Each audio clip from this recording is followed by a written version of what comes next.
Okay, so hopefully the screencast is going well and we're doing great. And we're going to talk about Shakespeare. We're going to review Shakespeare's life and times, basically reviewing what we did in our stations. So I know you have a great understanding, again, like we talked about yesterday. So the first thing we're going to do is we're going to get some prior knowledge from you. In your theater notebook, write down under your bell ringer what you know about Shakespeare himself, Queen Elizabeth, the Renaissance, the Globe Theater, and Henry VIII. And I will be back with you in a moment.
All right. So let's move on. At this point in time, if we need more time, go ahead and pause the video until everyone is done. Moving on. So the historical context for you guys is we're from 1485 to 1603. This is what we call the Tudor period, and the one we're going to specifically harp on is going to be our Elizabethan period from 1558 to 1603. And like I said yesterday, this was huge in the theater world and in literature itself. So at the beginning, England was behind France and Italy, what we talked about before, with the work of Edmund Spenser, the Fairy Queen, and works by Shakespeare. They were in the lead. So without these guys, France and Italy, because remember, Italy was more about the one point perspective in theater and about the showiness, and then France went back to the Greek times. This should be a little bit of a review for you. So again, if we need to go ahead and pause this, we can. I'll give you about 30 seconds to write what you need to write down here, and then we'll move on.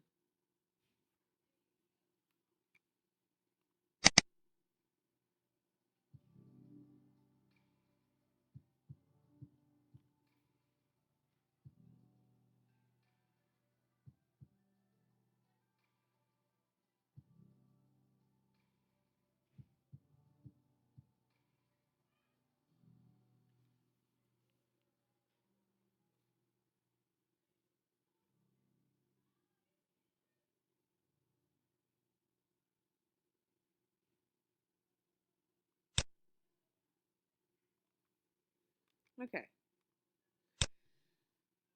So during this time, this period saw a lot of political, religious, economic, and cultural changes.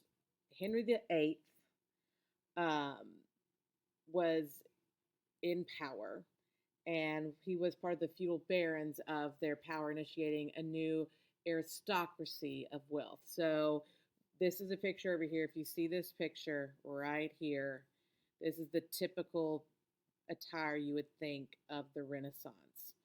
So he broke with the Catholic Church and started the new Church of England, which this caused a lot of problems. And so Elizabeth put an end to these problems with the English Compromise.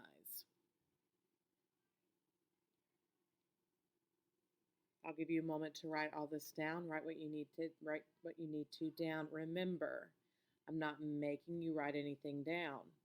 But if you don't know the answer on the test, whose problem is it? Yours. Awesome.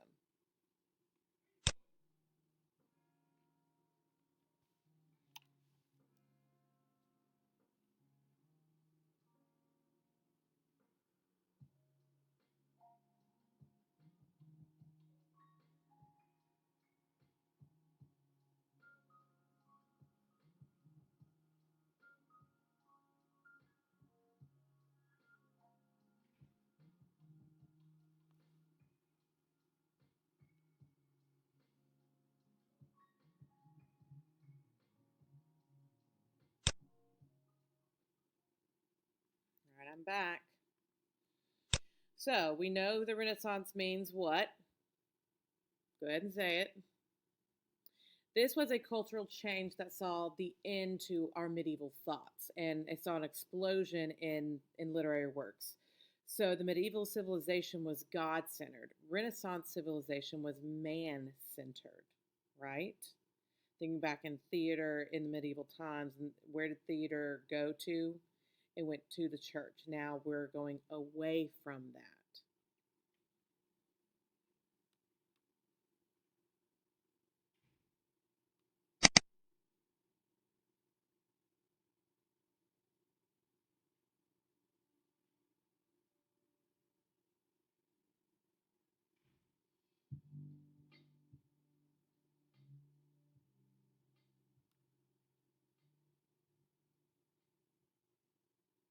All right.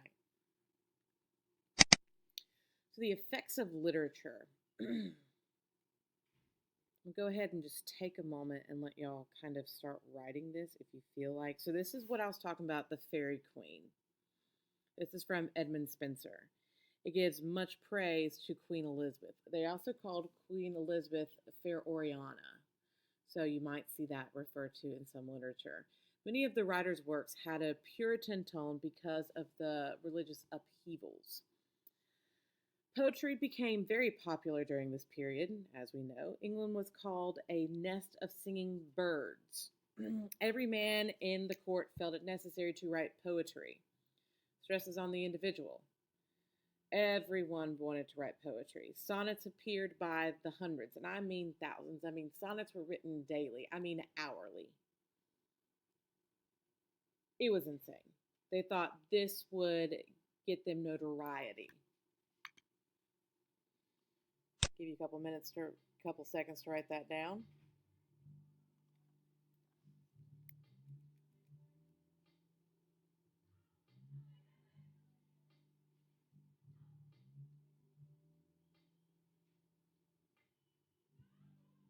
Again, at any moment in time, we need to go ahead and pause. If I don't give enough time, you may pause this and pick it back up.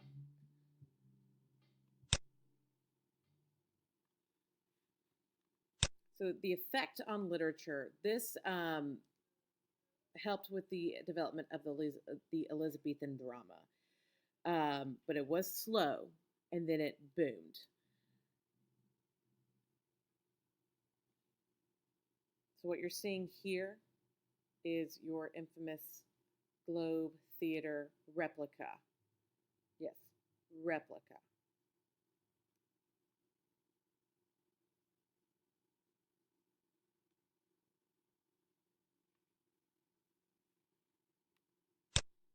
And now we are with the Shakespeare. He was born 1564. This should all be reviewed, so I'm just going to go over this very quickly because we did do this in our stations. He was born in Stratford-on-Avon, England. His mother's name was Mary. His father's was John, and he was a glove maker and a merchant, so he made the gloves and he sold them. He was also involved in the town government. When he was 18, he married the woman Anne Hathaway, not Anne Hathaway, the actress we know now. And he was 18, she was 26, and they had two children. Well, actually, three, and the son died. So, Hamnet, does that sound familiar to anyone? I think some people were making connections with Hamnet and Hamlet, so that was good. So the class of the Elizabethan and Renaissance era differed from today. But Shakespeare's family was about in the middle of the social system in regards to money and status. So we can just think about it that way, how financially and economically where they were.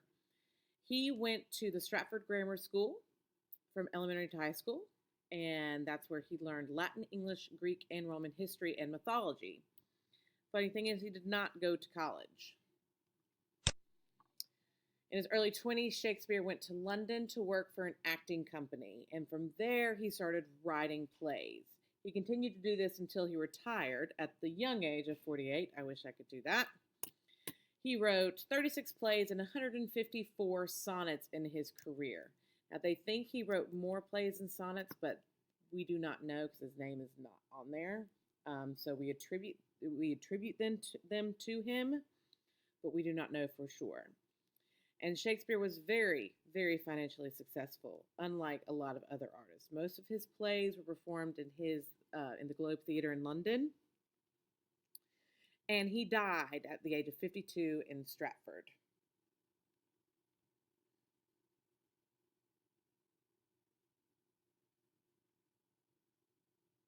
So I'm going to go ahead and just put this up here. This next are questions I would like you to write down, and the red is the answer. It's not a quiz, but this is information you might want to know. So I'm going to put some music on, let you write these down, and then I will go over them really fast.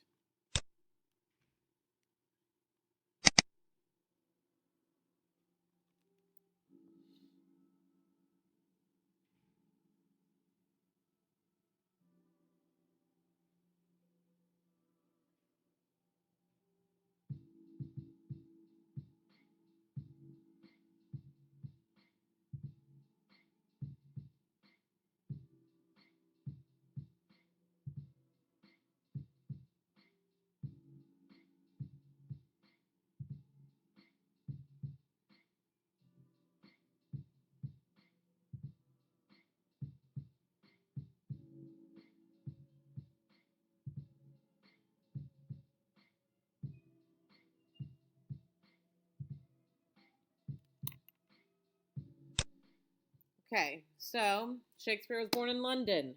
No, totally not true. He was born in Stratford upon Avon. Avon, sorry, I keep saying Avalon. Avon. Shakespeare grew up in the middle class. Yes, very true. Did he go to Oxford? No. He never went to college. Did he marry Anne Hathaway? Yes. Did he write 20 plays? No. He wrote 36. So moving on to our Globe Theater. This is the most famous theater in the world. Okay? I'm going to move this down because I don't know why it's there. I want to make that pretty. Okay, so the Globe Theater was originally built in 1598 and opened its doors to the public in 1599. The theater was built by the Lord Chamberlain's men, Shakespeare's acting troupe. Okay, remember that is a troupe, and that's how Shakespeare kind of got his beginning. So they needed a place to perform their plays so they could compete with other acting troupes.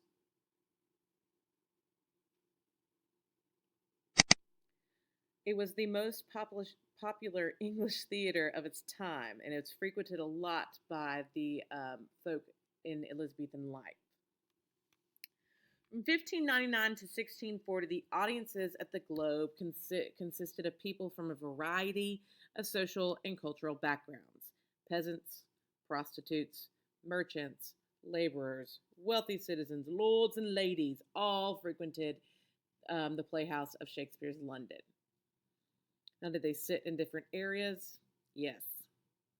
We will get to that. Again, at any point in time, if you need to pause this, you're more than welcome to do so.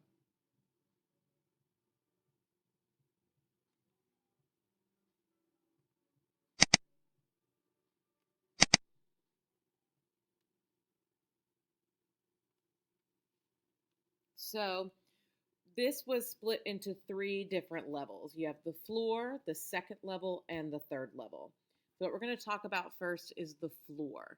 This is where our groundlings would sit, which is different from today because the groundlings would actually sit up the very top, but they had to stand. So this is for very little money. It would be difficult to see from this location unless you were directly beside the stage. Plays during this time, believe it or not, lasted for 4 to 6 hours, and the groundlings were forced to stand for the entire play. Now let's go to the second floor. So here's our groundlings again, and this is the thrust, right? The second part is this is the second level back here. This is for the middle to upper class, and they could afford that. This section is wrapped around both sides of the stage and had seating. Thank God. The third level right here is only for the upper class. It's for the extra money that they could get a padded seat.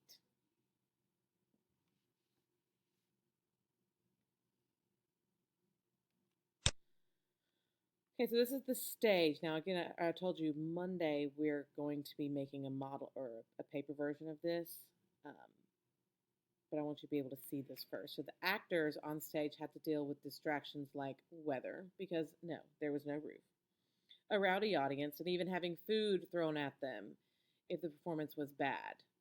Now remember, this changed at the beginning of the Elizabethan era. We wanted food to be thrown at us because we were hungry actors. Okay, that's where we get our rotten tomatoes. Remember that? Back here is our tiering house, which is the area backstage. This is where the costumes and props were stored and actors and where they actually got dressed. It's always in the back. This right here is a trap door, and this would lead to the understage, also sometimes known as hell or the underworld at the Globe.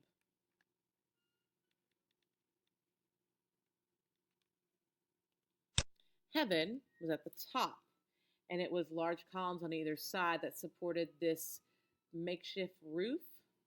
The ceiling under this roof was called the heavens, and it was painted, as you can see, with clouds. There's some stars, and it also had a trap door, which enabled performers to descend from the top by ropes and harnesses.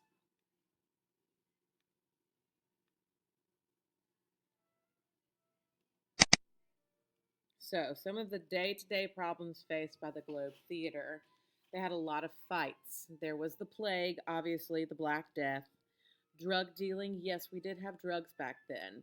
Prostitution and theft. So these were just day-to-day problems. And sadly, in 1613, the Globe was burned down by a cannon blast during the play Henry VIII. But it was rebuilt in 1614. The theater was closed down again by the Puritans during the Reformation in 1642. And then it was torn down in 1644. But don't fear, don't you worry, we reconstructed. In 1948, Sam Wanamaker came to London searching for the site of the original Globe. And he was very disappointed because he couldn't find it, because he wanted to create this in honor of Shakespeare. So as a result, in 1970, he founded the Shakespeare Globe Trust. Did I say 1649? I meant 1949 if I said that weird. There you go, 1949. So in 1970, he founded the Globe Trust, and then in 1987, he began to build the new Globe Theater that we see today.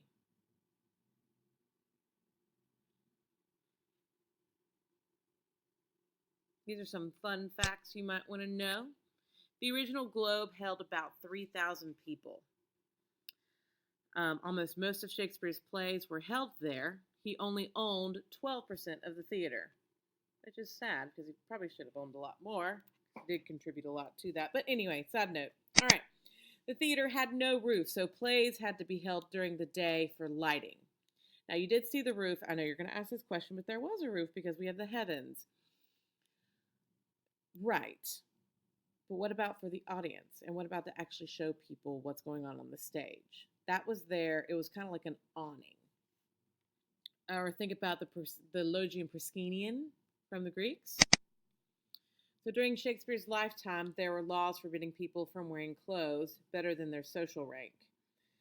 So this also made it easier for people to be identified on the street. So if an actor who played a king wore his costume outside of the playhouse, he could be prosecuted.